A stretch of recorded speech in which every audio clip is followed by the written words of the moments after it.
Yay! Sa haba ng biyahe, asahan mo na maraming mangyayari. Mabakante ka man ng mahalaga, umaabante. Ang husay ay sa sipag na kabase. Kailangan may gawin ka rin, hindi lang puro sabi. Huwag bilangin ng suporta kung kaunti o madami. Tandaan walang nag-umpisa sa kalahati.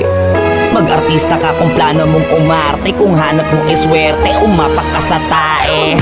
Sinasabi ko lang yung mga bagay-bagay para di na bago pag natumba ka. Kasi pagpapunta ka pa lang ay magdududa ka sa una. Kasi may resulta lang kapag nandun ka na. Pero pag nagbunga na bawal pa rin mapagod. Mahal ang pamasahe pag malayo ang inabot. Kaya sakto lang yung kita kahit ang laki ng sahod. Ang hirap na tuloy paniwala ang may tugakog. Wala kasing katapos ang usapang pahusayan ng usapan naman dito kung hanggang kailan mo kayang patunayan. Yung sulat mo kailangan mong kulayan. Pag di mo nagawa yan, mukha dapat mong hinayang. Kasi sayang, di ko pinangarap makilala. Ginawa ko lang ng ginawa, paulit-ulit parang sirang plaka. Hindi ako nawalan ng gana, lalo akong naniwalang may ginhawa pag kinagat na kami ng masa.